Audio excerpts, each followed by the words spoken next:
Welcome to another episode of the Your Longevity Blueprint podcast. Today, my guest is Dr. Aumatma Simmons, who is a double board certified naturopathic doctor and endocrinologist in practice for close to 15 years. She specializes in fertility and is the best-selling author of two books, Fertility Secrets, What Your Doctor Didn't Tell You About Baby Making, and Infertility, Struggles, Secrets, and Successes. Dr. Aumatma was awarded the best naturopathic medical doctor locally in 2015 and 2020 and was recognized as the top women in medicine doctor in 2020 and 2021. In addition to supporting couples through individualized care in person and long distance, Dr. Aumatma also trains practitioners who want to specialize in fertility. She's been featured as the holistic fertility expert on ABC, Fox, CBS, KTLA, Mind, Body, Green, and The Bump, along with being interviewed for countless podcasts on topics of fertility, pregnancy, and postpartum health. Welcome to the show, Dr. Aumatma. Thanks for having me, Dr. Stephanie. Well, we were talking before we pushed record that we both are very passionate about fertility, especially over the age of 35. We both had babies over that age. And so I really am excited for this interview today. But I want to ask you more about why you're so passionate about fertility, especially amongst those with aging ovaries. So kind of tell us a little bit about your story. Yeah, I was married to this man, and he had wanted to start having children and was like actively talking about it. And till that moment, I actually hadn't considered whether I wanted to have kids or not. And I was like, huh, I married this person. I guess I assumed that I wanted to have kids eventually, someday, one day. But when he started talking about it, it was like something within me just went like a no, like a big, loud, clear no. And that scared me a little bit because everything that I knew about fertility from medical school was it drops off of a cliff at some point. Mhm. And that cliff was coming very quickly for me. So I really like paused and I went into like a 9 month deep dive into fertility research and like what could I do personally to support my fertility, and Mhm. did I really need to worry about this? Suppose I don't meet someone for another 10 years, then what? And so I was just thinking through all the scenarios, you know? And what I came out with was really that one, we really have this misnomer that fertility, yes, for the age related fertility is definitely a thing, right? Like fertility does decline and our age is impacting our fertility. But in reality, I think there's a lot of other factors that are playing much bigger roles in our lives of ovaries than we realize. So I really walked out of that 9 month journey with a few things of clarity. One, I woke up and I was like, goodbye, we're done. This is over. This marriage is over. And he just was like, what are you talking about? Where did this come from? And I'm like, I'm really clear I don't want to have children with you. And if that's the case, what are we doing? Um, and and then the other side that I really walked away with was that we are kind of just uh, emphasizing for women things that are somewhat true, not totally untrue, but are emphasized in the wrong ways and not emphasizing enough the things that we actually have power and control over. So I really I started talking about it, and it wasn't my intention to really like get into fertility as a niche or anything like that. It was more like I just wanted to share what I had come out with, and the people started calling me and were like, "Hey, can you help me with my fertility?" And I was like, "Oh gosh, no. Everything I know is like research, right? None of it is clinical data. It's all just based on papers that I've read." And they're like, "I don't care. I just want you to work with me." And I'm really convinced that you can help me. So finally, I started saying yes to some of these women, and they started getting pregnant. And then I just got hooked, like once you have the fun and joy of like seeing your first child born, not my first child, but I mean someone that you helped Yes. contribute, bring into the world, then you're just like, oh, this is so amazing. And So that's a really big part of the journey. The second thing that really drove me into fertility is actually my mom struggled with cancer. And I don't share this very often, but we're friends and I really like you. So, uh, so I think the deeper like drive that I wasn't necessarily tapped into all the time is really that my mom struggled through cancer. She was given, I think, like 6 weeks to live when she was diagnosed, and she ended up living for 3 years, all from natural medicine. Um, and surely at that time, I was like, oh, surely cancer is going to be my calling, you know?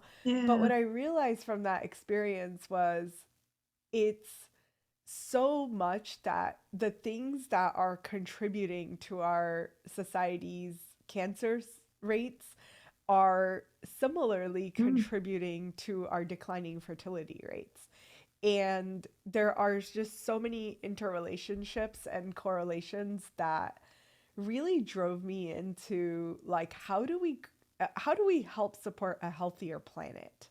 And for me that answer was really we can do that with healthier families and healthier babies being born into families that are healthy surviving. So it like that's kind of the underlying thing that I kind of I have that deep resonance of like Hmm. how do we contribute to a healthier world and a healthier planet? And I think um we all have the possibilities of doing that in small ways all the time, but I think healthier babies and contributing to healthier babies being brought into the world is definitely a big desire for me. Oh, I love that. I love that. And I hope, I think where you're going with the common denominator, between what's working against like our bodies, right? Yeah. Cancer and fertility, it's toxins. And so I Yes. really, I Yeah. really want to get into that. But before we dive into that and what we can do about it, let's go through some myths. So I know obviously you were kind of struggling, maybe believing or not believing some of these myths as you dug into the Yeah. research when you were kind of deciding if, I mean, we clearly know you have a kid because I mentioned that you have a child. So we'll circle back around to that at the end. But what are some of the myths you came across? And tell us which ones are true, which are false. Like when Yeah, you get to be our, yeah. yeah, I think one of the biggest myth in the fertility world is that our fertility is going to drop off of a cliff at 35. And in reality, that's just not true. That myth came about in the 1800s in France, not from research papers, but from the church, noticing that women over 35 were not bringing in their kids to get baptized. There might be several reasons for that. Besides the fact that they're 35, they might be not surviving much longer. They may have just finished having their kids by that point. It's just like a very different society from what we have today. So to create something that really like got seeped into our culture and society, and we really just haven't questioned that myth. You know what I mean? Like, Hmm. it's not that there is an age related decline in fertility, but how much of a decline and should we really be freaking out about it? That's very questionable. Okay. And there are some countries that are asking these questions. I've seen two really decent published studies that are small cohorts of women that were studied between the age of 25 and 29 and 35 and 39. And what they actually found was there's a 3% decline between those two age groups. So really only a Not 3% much. Yeah. decline till Yeah. 39. So I think that this idea of like 35 is our cutoff and Mhm. we're not going to be able to help you after that. And if you're over 35, you should like rush into IVF. All of those like sub myths get created out of this one major myth that Mm, if we reframe around, then we might ask different questions and then we sure. might approach things differently. Sure. So I think that's the biggest one. Other myths that I've heard, these are not so much purported by science, but there's a lot of women that will talk about these things, which is, oh my God, I have endometriosis, I can never have kids. Or I have PCOS, I can never have kids. And those are just not true. Totally There are false. Yeah. plenty of people with endometriosis and PCOS that go on to have healthy children. Yourself, you're raising your hand. For those of you not watching this on a video. A lot of the listeners have heard some of my story, and I did have Yeah, stage 4 endometriosis, and I did a lot of things. And yeah, I really, really, truly believe I was gluten free for years, but it was a year dairy free. I mean, I literally was a whole year dairy, also gluten free, yeah, dairy free before I got pregnant. I think that was playing a huge role. And dairy, as I mentioned on the show in past episodes, can contain a lot of endocrine disrupting chemicals that can lead to things like endometriosis, which we will likely come back around to with the toxins here. But I don't want to take away your myths. So that yeah, was another that I agree is totally false. yeah, yeah. And then the other is that I've heard this in the fertility medicine world a lot, which is your diet and supplements don't really matter that much, and they're not going to make it or break it for your fertility. And unfortunately, this one breaks my heart because Mm, it takes the power away from us mm, as women, as consumers, as people who want to be in charge of our health. yeah. It just breaks my heart, you know? Um, there are fertility clinics that are hopping on the bandwagon of natural and holistic and integrative medicine. And I'm putting all of these in air quotes because, like, what are these words mean? But there are clinics that are getting on board with this idea. Hmm. But what I often see is that there really isn't enough focus to understand a person's body, to understand their hormones, to understand their particular conditions, to be able to say, "Oh, I can I can see how your diet is inflammatory to your body and here is how to shift it and adjust it." Hmm. Instead, there's this idea. I've seen several clinics do this. They pick a diet and that becomes their go-to diet for every single person, whether that's keto or paleo or gluten-free, dairy-free, or whatever favorite diet, you name it, everyone's got it. um, and every clinic has their own version of this. Sure. And it's unfortunate because this leaves the woman and the couple out of the equation, right? So it becomes so much of a focus on, well, are you eating what we told you to eat versus are you eating what's truly aligned for your body that's going to help you optimize your body's function, lower the inflammation, and help Mm. support your conception. So I think that, and then supplements. Oh my God, I could just go on a rant about supplements. So I want to go there supplements. too. Maybe not. There's just so much we can talk about. But Yes. well, maybe let's come back to supplements. So Okay. I do like, I like that third myth. But if age is not the most important thing, right? Working against women trying to get pregnant. What do you think? Let's come back to toxins. Do you Yeah. agree? Not to Yeah. steal your thunder, but do you agree I that I toxins think are? I think toxins are a big contributor. I think toxins are often misunderstood because most of the time, as soon as I say toxins, the visual that comes to mind is that air polluted environment that you can see the smoke, right? Like, yes, those are toxins. Those are not great for your fertility, but there are also a lot of other toxins that you may not even realize are toxins. Aren't so So, obvious. Yeah. yeah, so one of my favorite ones to talk about related to fertility is glyphosate, which is a toxin that is sprayed on plants.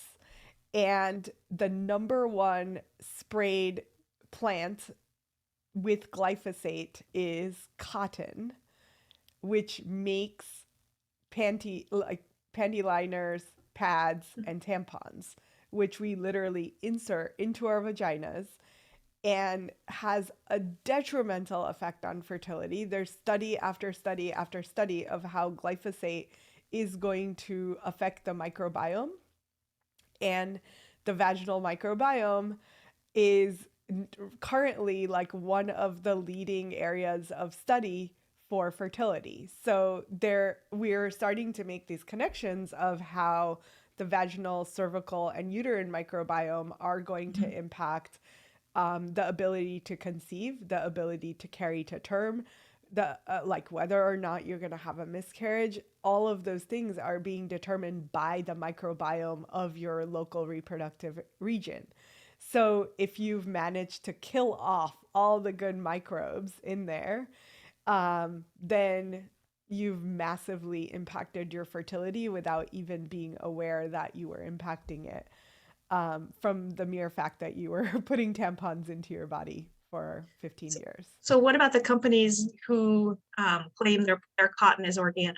There are a lot of, how do you feel? Yeah. I assume they're better, but I don't know. I Yes. haven't asked if they're, you know, testing their product to make sure they're glyphosate free, or I mean, Yeah, and in reality, like glyphosate is sprayed from air really high up.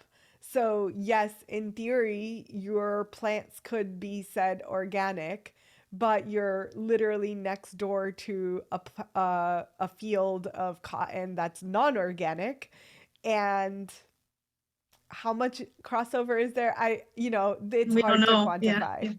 Yeah. Do Yeah. you recommend, I'm just cutting to the chase. Might as well. Got an expert on the show, so I'm just gonna dive in. So do you recommend women not use any tampons at all? Like not put anything like that in their vagina? I mean, I'm a huge fan of menstrual cups, yep. actually. I had a feeling you were. Um, yeah, so menstrual cups, especially latex free, like kind of, they have the medical grade silicone, which is Yep. probably the best ones. Um, those tend to be amazing for our bodies if you're used to tampons. So some women just have never used tampon. That Sure. was me 10 years ago when someone said, "Hey, try this cup, put it up your vagina." And I like freaked out and I was like, "Yeah, no thanks. That's not going to happen."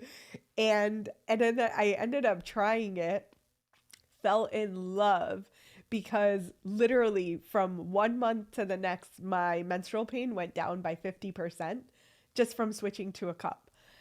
And I was like, oh my God. And then I started suggesting it to my patients, and they would come back like, "Doc, I don't have menstrual pain anymore."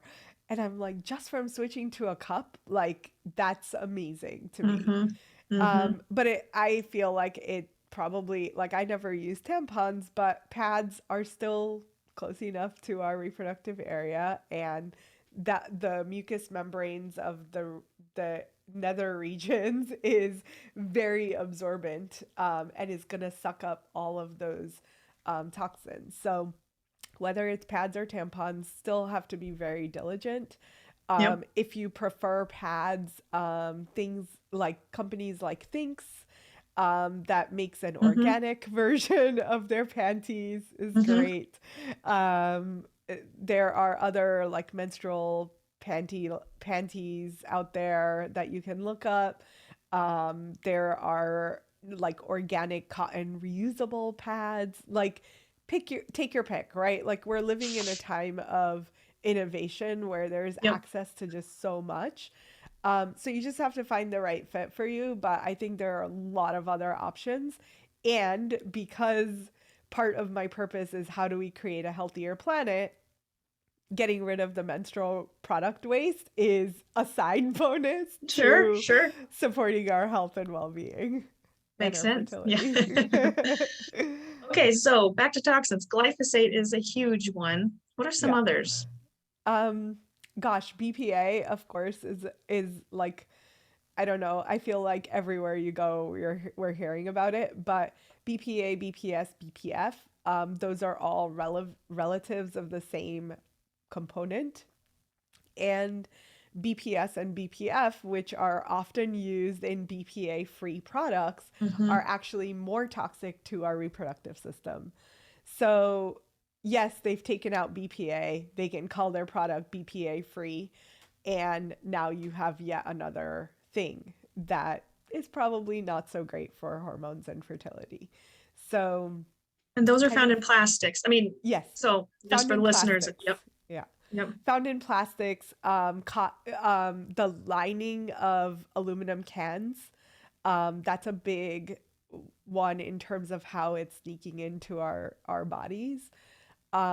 Using plastic that is containers that you store your food in. Like you think you're doing amazing because you cooked your own food and now you're putting it in these plastic containers. The linings of coffee cups. So go to The Starbucks, you get a disposable, yep, coffee. Yes, yep. you get a coffee. It's lined with PPA. Um, so kind of, once we start thinking about all of these, it's like, oh my God, seriously, I'm gonna have to like change every part of my life. But it sounds overwhelming, but if you just focus on one at a time and switch it out for a better option, Hmm. you'll quickly get into the rhythm of just eliminating all of these things from your life. Um, So tell them, another, oh, go ahead. sorry, Yeah. can I share Yes, another please, toxin? please. PFOAs, which are often the lining of things that we cook with. So this is Mhm. another one that I talk about a lot because it is the lining of all the nonstick cookware. And again, here we are like, hey, I bought organic food because I know it's going to support my fertility, yet I'm cooking it on this shit, if I can use that word on this podcast. I don't Um, know, it might get, oh no. it's fine. But if I can this um, use this cookware and cook my food in something that is going to release these toxins, chemicals, Yeah. even on a low level, we're going to absorb that into our body. And that's having a detrimental effect on our hormones. So how? So tell the listeners, we've talked a little bit Yeah. about this on the show, but so how? So why are all these chemicals bad? How does that impact our hormones? Yeah. So that's a great question. And I don't know if I have the answer for every single one in perfection. But we talked a little bit about how the glyphosates affect the microbiome. And that's Mhm. probably the biggest research as far as what effect glyphosate has. And most of that research is actually on gut microbiome. But We think if it it's, translates, yeah, yeah, to, yeah, sure. it's like the gut and the uterus have a deep connection and relationship. So whatever's happening at the gut level is happening at the uterine level. So there's a translation there. The BPAs we know a lot about because they mimic estrogen in the body. So they actually become like hyperestrogens that don't leave the body. So Mhm. now you have kind of a toxic estrogenic compound that is highly inflammatory. So it binds to all the estrogen receptors, but doesn't actually have the right impact, and then it can't be detoxed. Mhm. So it stays around for longer, creating Yeah. more and more inflammation, but it's not getting out of the body. So that's a big one. And Mhm. then the PFOAs, that one I have a harder time thinking like what is the mechanism of action? We just know that a lot of these toxins are studied to have like, hey, what kind of negative impact does it have on the reproductive system? And a lot of the toxins are, it's really easy to study on men because you can have sperm counts. Hey, Sure, sure. sperm counts declined after the use of this for 30 days or something like that. So there are a lot of studies on toxins in men, but we can kind of extrapolate like it's having similar impacts on the female side. We just don't have a way to quantify it and Sure. easily publish that study. Well, that was great. Thank you for that explanation. My next question was going to be, what's with the declining sperm counts? And is Yes. it just what we've said, or what? How else would you answer that question? Yeah, what is with the declining sperm counts? I think toxins are a big thing, but I feel like there's something else going on. And I could we say like, yes, on some level toxins can expand to our lifestyle? You know what I mean? Like, are we just using substances too much? Are we stressed out so much that it's showing up in some other way through our reproductive system? Sure. Um, and I think part of that is true. Um, but still to be determined. I feel like there is this trend that we've seen in the last 50 to 70 years.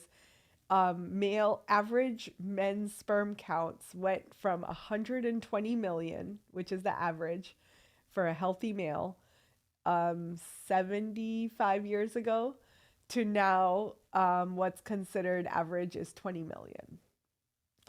And we keep changing the averages because the sperm counts keep Keep going going down. down. So now the men come in and they're like, oh, but my doctor said I have great sperm. And I'm like, yes. And 75 years ago, they would have said, this is terrible. So, Yeah. no, not quite translatable here. Um, so we don't really know what's happening there. I can Um, tell you, even from mhm. just past guests that I've interviewed, that I believe I don't have any statistics handy or ready today for this interview, but that's parallel to testosterone declining as well. So we have a low testosterone epidemic, right? You need to have great hardy testosterone to make good high quality sperm. Yeah. And I think the decline in the testosterone also is relative to the toxin exposure. So I do Yeah. think a lot of Well, men, and just obesity rates in general, a lot of men right. have higher estrogen. They have a big beer belly, right? They're overweight. I traveled this week and I was at the airport and I literally looked around and I just had this weird moment where I was like, I've never seen this many overweight people, like Yeah. ever. I was down south and I just thought, this is worse than last year. Like, this is literally probably because of the pandemic. But and you look at someone, you can almost guess what their hormones are going to be. Yes. So men are Yeah. they're exposed to the same chemicals that women are exposed to. It's not natural for a man to have high estrogen, right? Can have Yeah. lower testosterone and then Yeah. thus lower sperm counts. But I also think electromagnetic frequencies, the radiation is another huge, that's just my personal opinion. We don't have to go off Yeah. on that tangent, but I think Yes. radiation is a huge part of I that too. so I've been following along on this, and like, yes, I agree with you, like that's possibly happening. I just wish there were more studies being done to Mhm. prove that that's happening. And I Yep. think we're not going to see that for at least another 10, 15 years. So, And we're going to be in really bad yeah. shape by that Yeah. time. So, Yeah. so what's the So solution? What is holistic fertility? Is that the solution? holistic fertility might just be the solution.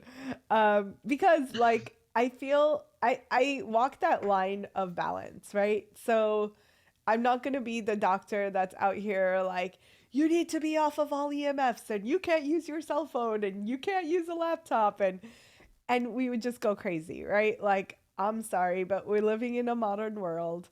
We're living in a society where we're literally glued to our computers and phones and tablets. I look at my 3.5-year-old who's completely hooked, and I'm sorry, but he's 3.5. Like, we just have to be like, nope, sorry, it's time to take a break. Um, so I see it, and I I have to just walk that line of like, okay, what's reasonable here? So there's some simple things that I suggest my clients put into place. One of the most simplest things is turn your Wi-Fi off at night. Turn the Mhm. thing off. Turn your cell phones off, or Mhm. at least to airplane mode. Totally And agree. even Yep. that I get resistance on. You'd be surprised how many people are like, but what if someone calls me and it's urgent? I'm like, How often does someone call you in the middle of the unless you night? have a parent that's ill, Right. there should be nobody calling you in the middle of the night. And you can maybe get a landline for that if you really are concerned about it. Mhm. Um, really, that's one simple solution, right? Second is turning off our devices 2 or 3 hours before bed. That might be a lot for some people, at least an hour at the minimum. And I usually will negotiate with people, right? I'll start with 3 hours and then we're like, oh, there's no way. I'm still working by then. So we can talk about it. But an hour minimum where you're giving your eyes a rest, you're giving your brain time to produce melatonin, which is crucial to flooding the reproductive system with rejuvenative energy to actually keep functioning. So, melatonin, yes, it's a sleep hormone. That's its major job. But if you don't produce enough melatonin, you never get this like rejuvenation response to your reproductive system. Um, and what's interesting is a lot of people think, oh, but I'll just supplement melatonin. Well, if you're a man, you should not be supplementing melatonin. There's some studies that show that melatonin supplementation in men will decline fertility, decline Wow. sperm. Wow. Um, but in internal production of melatonin is very different from supplementation. So getting your body to making sure that it's producing its own melatonin is vital, especially for men. For women, sure, they can supplement. There's lots of studies of like how amazing an antioxidant it is for the female reproductive system. And they can supplement, but still optimizing for your own internal body first is essential. Sure, sure. Um, so those are some like basic things, and then just kind of like, anti-inflammatory diet, one that's not harming your body in particular, really super important, and really focusing on the foundations or pillars that will support long-term fertile living.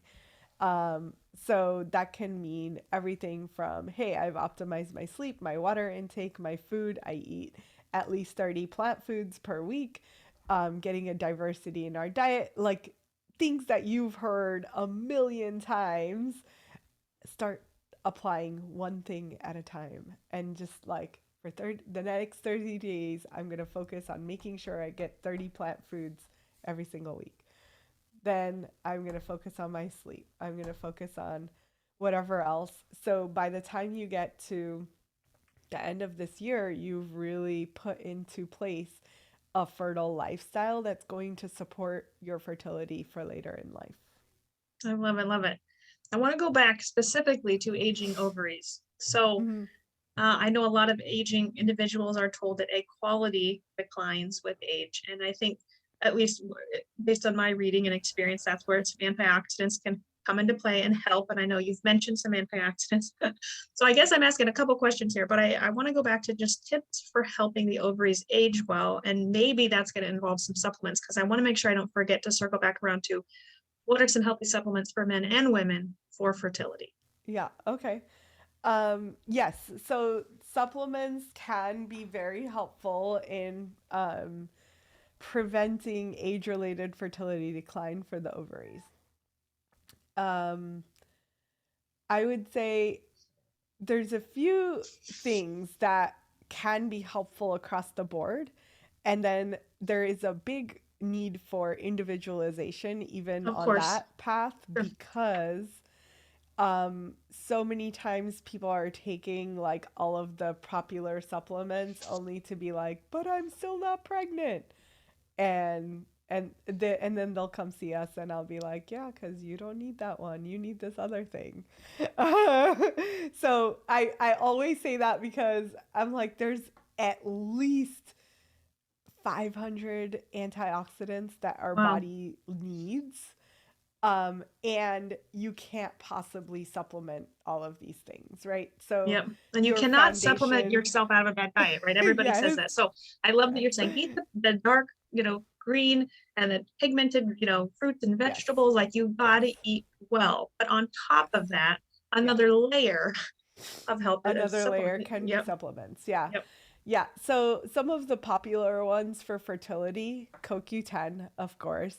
CoQ10 is probably the one that has gained the most popularity in the last like 5 or 7 years.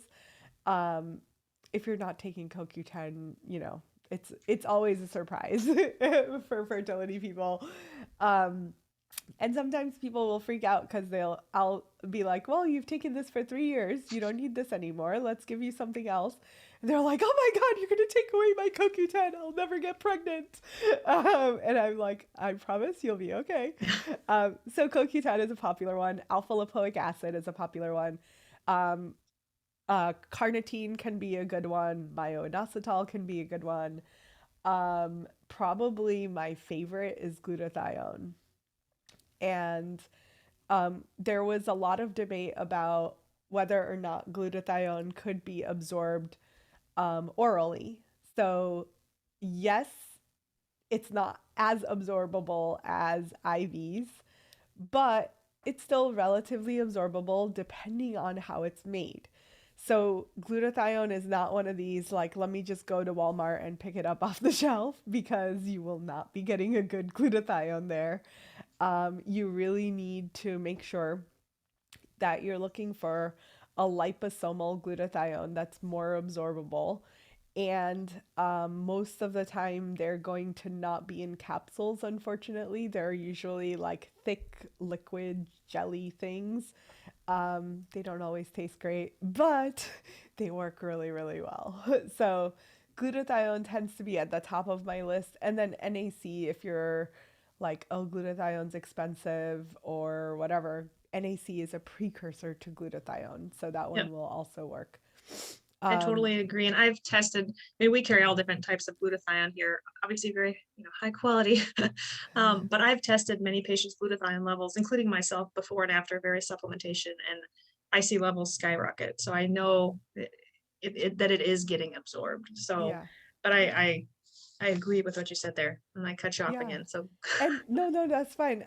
So glutathione is a good one because it supports mitochondrial function, which is one of the main components of ovaries. Our eggs have 200 times the number of mitochondria as any other cell in the body. So if you want to really like anti-aging and fertility, anything that supports mitochondrial function is going to massively improve fertility, and kind of like reverse the clock a little bit yeah, on the ovaries. So those are some supplements. From the herbal side, similarly, my top favorite is rhodiola for the same reason. There's a lot of research on how rhodiola supports mitochondrial function. So, rhodiola is like all around a favorite herb. I just did a whole like presentation on rhodiola because it is just so amazing. And like there's literally every part of the body it supports in like this amazing way. So adrenals, it has a positive effect on adrenal function, which stress is often, even if people are like, "Oh no, I'm not stressed," they often have levels of stress in their history that have contributed to their fertility issues in present time. So rhodiola tends to be a go-to for me. And then rhodiola also supports mood, which, like, how many people with fertility issues have anxiety and or depression? So rhodiola tends to be like it's kind of a subtle foundation herb on top of like layered with other herbs that we can build into a formula. But as soon as people start taking it within a month, they're like, oh my God, I feel amazing. Like, what kind of magic is this? And it's literally, this plant is often the foundation of most of my formulas because I find that it just works so well.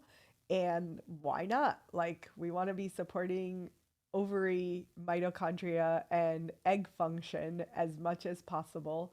And for the male side, similarly, we want to support sperm function. So it can go for both people. It's a good foundation herb. I wouldn't give it alone necessarily, but always like blending it in with the right other herbs to get the impacts that we're looking for.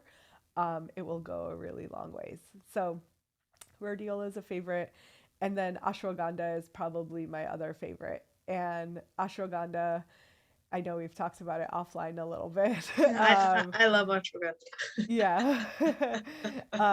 Ashwagandha is similarly a magic herb. It's Most of the research for ashwagandha is that it will support male fertility, and in Ayurveda, it's called the vitality of a horse or something like that because it smells like horse urine, supposedly. It doesn't taste. It actually has this like earthy I taste don't that mind. most Yeah. people enjoy. Yeah. Um, but yeah, ashwagandha tends to be a good foundational herb for men for sure. For women, there are some studies in how like lovely it is for the reproductive system and how well it supports the reproductive system. Um, but there is less research on it. So Sure. um, I usually use it for women who are maybe having trouble sleeping or have thyroid issues that are not autoimmune thyroid, um, it, and or just have high levels of stress, have trouble unwinding. It's like a great herb for those people.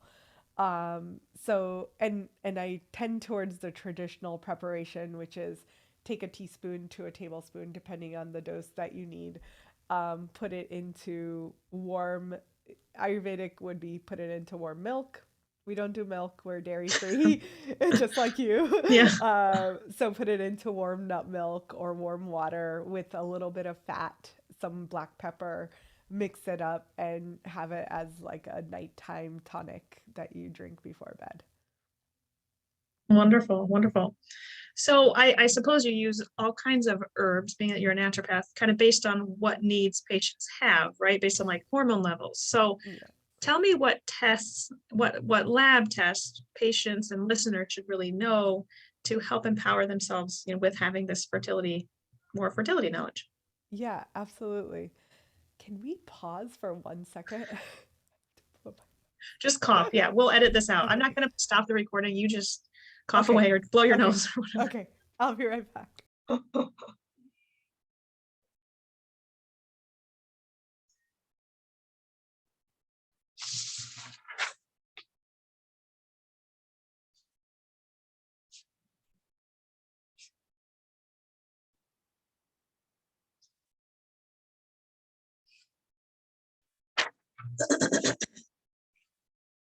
We're almost done too, but you're doing great. Okay. Awesome. Yes. So lab tests that I think are really vital, at least even before we start working together, is FSH, LH, estradiol, and AMH. And those four are pretty standard in the fertility world. There is, unfortunately, I think not enough emphasis on what day of your cycle that you're doing those tests. So a lot of times people will come in from their OBGYN or reproductive doctor and say, "Oh, I have those tests." And then I ask them, "Well, when was this taken?" And they're like, "What do you mean? I just took it on a random day. I walked into the clinic and took the test." And I'm like, yeah, so unfortunately, that means nothing to me. Right. So our hormones are changing through the whole cycle. And kind of the coherence would be on cycle day 2, 3, or 4 is the optimal time to get all four of those tests so that we Mhm. can I agree. know Yep. what's happening with fertility. And yeah, so those four will give us a lot of information from from reproductive side or fertility medicine. A lot of doctors will say, "Oh, we just need the AMH. Yeah, your AMH is too low. Sorry, goodbye." And explain what that is to the listeners. Yeah, good question. So AMH is called anti-Müllerian hormone. That's the hormone that is essentially a signal being put out by the eggs in the ovaries. So as these eggs are kind of waking up, most of the time they're in their sleep state. They wake up and they start giving out the signal, and once they give out the signal, it gets picked up and measured.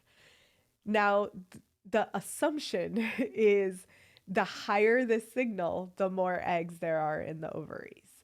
So, this doesn't always correlate accurately because someone with PCOS, for example, will give out that their ovaries are giving out that signal, but they don't necessarily have tons more eggs. It's actually cysts that are giving out that signal. So it it becomes a little trickier, but in general, we're looking for that signal to be happening. And this lab test got its claim to fame because they realized that IVF success rates were consistently lower if the AMH was below 1.06. So that became kind of Hmm. the like the number to live by as in the IVF world, because they saw this correlation in studies. They were like, hey, every time we see someone with a AMH below 1.06, they're not successful. We only get 2 or 3 eggs. What's up with that? So it started becoming this like kind of popular thing for IVF doctors to be like, sorry, can't help you. Your AMH is too low. You have premature ovarian failure. You have insufficiency of ovaries, whatever.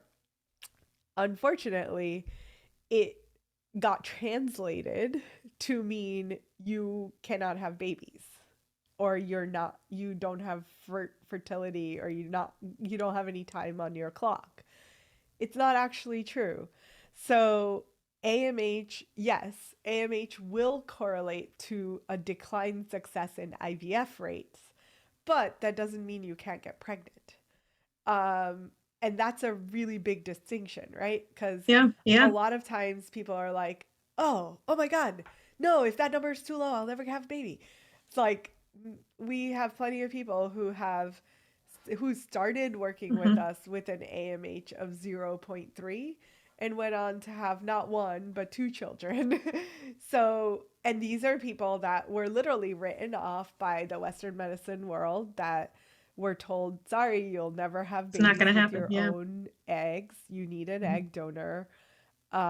But it's just not, it may be true in certain cases, but it needs to be on a case by case basis and really understanding the full picture of what's happening. And then the other hormones that of the other hormones, I think FSH and estradiol are really important to talk about because um, FSH tends to be, it will increase as women get closer to menopause. So the technical definition is when FSH, or follicle stimulating hormone, goes above 20, a woman is in menopause. And essentially, the signal is from the brain to the ovaries, telling the ovaries to produce follicles. So this is the brain saying, hey, ovaries, don't you want to make some follicles? Don't you want to turn into eggs that can turn into babies? And um, when we're young, the ovary is super responsive, so that FSH is usually lower. As we get older, the ovaries start responding less, and the brain is essentially starting to yell at the ovaries and say, make follicles. And sometimes the ovary responds, sometimes it doesn't. Unfortunately, the higher this number gets, the lower the quality of the follicles that are being produced. And it's essentially, I say this to my patients all the time, it's like a boss standing over your shoulder saying, you're not working fast enough. You're not doing a good job. You're not doing da da da da. Right? You're probably not going to do your best work if someone's standing behind you yelling at you. So, um, our ovaries are similar in that they don't really like to be yelled at either. They like to be gently coerced. Unfortunately, that number is going to be suppressed by estradiol. So estrogen kind of keeps FSH in check to a certain degree. So ovaries produce eggs. The eggs are growing. The eggs start releasing estradiol. Estrogen goes back to the brain and says, hey, I'm good. I have enough eggs this time. Thank you. And the FSH stops being produced. So estradiol, FSH kind of have this opposing relationship. Mhm. When estradiol is over the top, meaning that number is so high, um, it will suppress FSH to the point where FSH looks normal, but isn't actually normal. So, brain may still be yelling at the ovaries. Ovaries are still producing crappy quality eggs, but they're producing so much estrogen that the estrogen is going back and suppressing the FSH to make it look normal, even if it's not. So, a lot of times, if we're only looking at AMH or we're only looking at FSH or only at estrogen, we miss the full picture of what's happening with all of the variations Sure. of what could be going on under the surface. um, so all that to say, like, I think a lot of times women will have all of these tests run by their OB or their reproductive doctor or even a fertility acupuncturist or whatever, but they don't fully understand how all of these relationships are going on and miss this component where this feedback loop is so important. And if estrogen is elevated, you start, and this used to happen a lot in practice. People would come in with these really high estrogen levels, and my instinct would be like, oh, we got to get rid of the estrogen. You start getting rid of the estrogen, the FSH spikes up. And then you're like, oh crap, how are we going to lower the FSH? We need more estrogen. Yeah. Right. So it really has to be a fine tuned thing where you're lowering estrogen, but you're not spiking the FSH, or you're keeping that in check so that this relationship can change simultaneously. And it's almost like a slower, more fine tuned process than, oh my God, we have to go rampantly get rid of estrogen because that's the instinct to do, but Mhm. that will often throw people into a opposite loop, which is just as bad. Sure, um, sure. yeah. Great explanation there. I feel like we could talk about labs for an hour because there are just so many labs that I think are important, even back to, running food sensitivity testing on a patient to see how she should be eating, right? Avoiding Yeah. what foods are inflammatory for her, or running a nutritional evaluation to see is someone low in alpha lipoic acid or not, or CoQ10 or glutathione or whatnot. I Mm-hmm. think functional medicine practitioners like myself or yourself can run some of these advanced testing options on patients to really personalize the care that these patients need.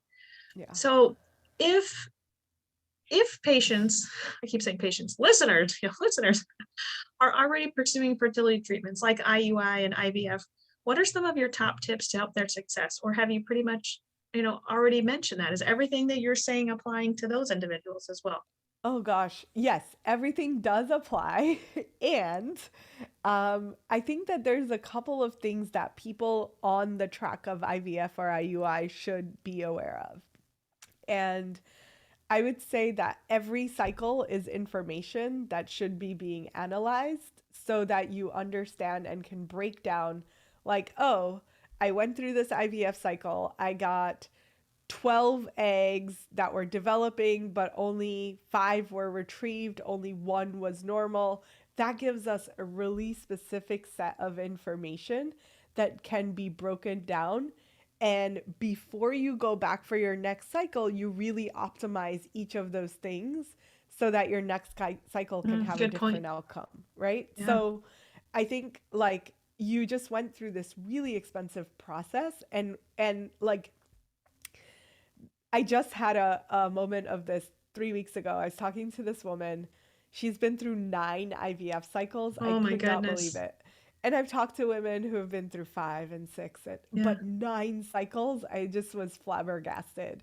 And she basically went from a clinic for 3 cycles and then went to a different clinic, 3 cycles, a different clinic, 3 cycles. And I was like, okay, can you walk me through each cycle? And God bless her heart, she remembered every single cycle with every single Wow. breakdown of outcome. Wow. Yeah. And so I made this chart, and it was really fascinating to see the chart because she could tell me, like, oh, from this cycle to this cycle, I made these changes and this was my outcome. Um, and I analyzed it and I was like, listen, I think this is my humble opinion, but I think that this is not you. And this is her 3 years she has been in this track. She has been through three really major fertility clinics. Um, and I sat through with her and I was like, the phase at which shit falls apart for your eggs and your development of your embryos is literally when the sperm get introduced. Um, so who has looked at the sperm? And she just was like, what? They said his sperm were fine. And I was like, please tell me that somewhere along this route, someone has done a DNA fragmentation study of your partner's sperm. She said, what's that? And I literally started crying with her Mm, because, like, for someone to have been through 9 cycles, 9 cycles. she has spent 300 grand between the cycles, the medication, the the travel to all the different Right. states that these clinics are in. Not one of them has paused to say, wait, we are getting so many eggs and Mhm. they're not turning into embryos. And when they turn into embryos, they're not good quality embryos. And every single doctor Mm, has blamed it on her age when she's currently 35. And I was like, you're 35. You started this 3 years ago. There's no way that mm. at 32, your age was the No only issue problem. that you Right. guys had going on. So it's like, use the information and Hmm. use the like, you're going through this super expensive route of creating a child. If it doesn't work, at least pause and have an analysis period. What did Hmm. we do? How can we scientifically optimize the cycle so that the next cycle can have a different result? And if you didn't do anything from point one to point two, don't expect a different outcome. Right. Like, Right. nothing is going Right. to magically change. Right. And a lot of times doctors are saying, "Oh, we'll just change your hormones because that must be the problem." And sometimes it is. Sometimes it's like, "Oh, we gave you too many hormones. We lost a bunch of eggs because they overdeveloped and then we couldn't harvest them." But that only is a very small percentage of the scenarios. There are many other scenarios that could have happened that are all optimizable through holistic methods that utilize food, nutrition, lifestyle, and supplementation Hmm. that your doctors don't know about, right? Like, the most of your doctors are not talking to you about, oh, here's the set of supplements that's going to really optimize how many embryos we get or how many eggs are going to be able to be retrieved. You just have to be knowledgeable enough to say, maybe I need someone who can analyze this and look at this differently before I spend another 30 grand on my next cycle. Oh, what a good story. I take it you see men and women, so you're going to be helping this couple Yes, yes. hopefully achieve. Oh, what an amazing story that's going to be when they're able to conceive. Yeah, Oh, you'll have yeah. to report back to me because cliffhanger there. Talk about cliffhangers though. As we conclude this episode, we got to come back to your story. So, Yes. so we opened the episode with you saying, "Oh, didn't want to have kids." So close that loop for us. So tell us your little blessing. Yeah. So I got a divorce. Didn't Met expect that one. Okay. success. That was the I have no regrets. I have a lot of gratitude actually for that relationship because I wouldn't be doing the fertility work that I'm doing had I not had that experience and had I Yeah. not went through my own journey with it. Never in a million years would I have anticipated that I would spend my life doing fertility medicine.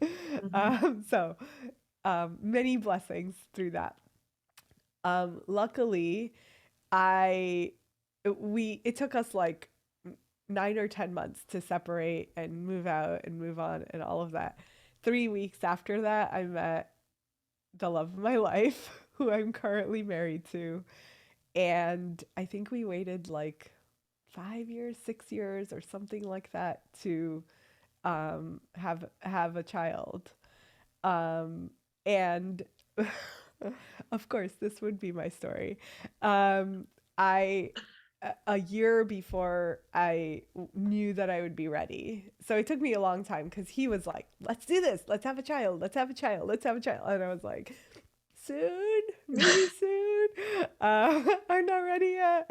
Um, and a year before I thought I would be ready, I was like, okay, let me start preparing my body. So I Yeah. did all of my own protocols. And I had essentially a wake up call because it a year prior to getting pregnant was the worst periods of my life. My hormones were out of whack. My cycle was all over the place. And I had this massive gut issue. I would literally, like, every single night be doubled over in pain and could not figure out what was going on. Um, and did a food sensitivity test, did a nutrient test, all of the things.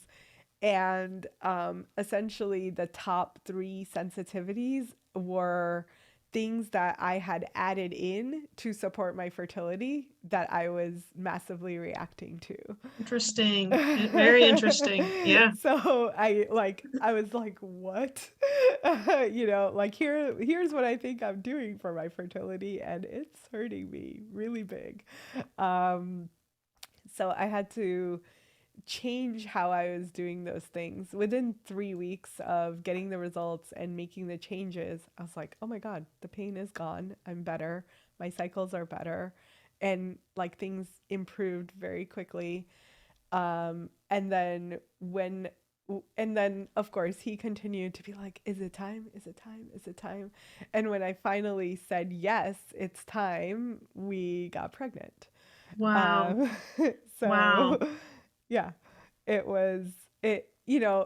I shy about sharing the story the way that that happened, but it's like everyone has different paths, and I Yep. think that for me, I went through a lot of the difficult stuff and the things that I knew I needed to tweak that have always been issues with my hormones. It was for me an opportunity to be like, hey, I'm going to spend this year focused on working on my hormones, working on myself, working on improving all of these things that I know have just been like off for so long. I just don't prioritize it enough. Hmm. So fertility tends to be that time where we can be like, hey, is this what I want my life to look like? Is this what I want to walk into pregnancy with? Yep. And like, what an amazing opportunity to be optimizing my health so that my future child and my grandbabies can have the best, most vital health. And bringing this back around to even cancer that we open the episodes with, right? And reducing your literally by making all those lifestyle changes. Yes, that puts you in clearly in place to be able to conceive easily and naturally, which is amazing. But also reduced your risk of chronic disease and essentially promoted your still is promoting your longevity. So Yes. just to kind of again bring this full circle back around to the opening story, I just think although today's episode is about fertility, it's about so much more than fertility. So this is beautiful. What a great episode. So tell us where listeners can connect with you and find you. The best place to find me is Instagram. I'm at Holistic Fertility Expert. There's underscores in between holistic and expert. You'll figure it out. Holistic Fertility Expert. We'll have it linked in the bio, and then our website is holisticfertilityinstitute.com. Wonderful. And kind of parallel to what we've talked about today, some toxins. I know you have a free gift for our listeners, so share with us what that Yeah. is.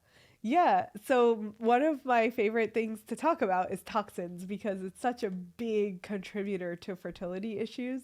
So, we have an ebook called the Divas Detox Guide, and it will take you through every step of the arenas in your home, in your environment, in your life that are potentially contributing toxins that are reproductive toxins, and support you to shift out of that.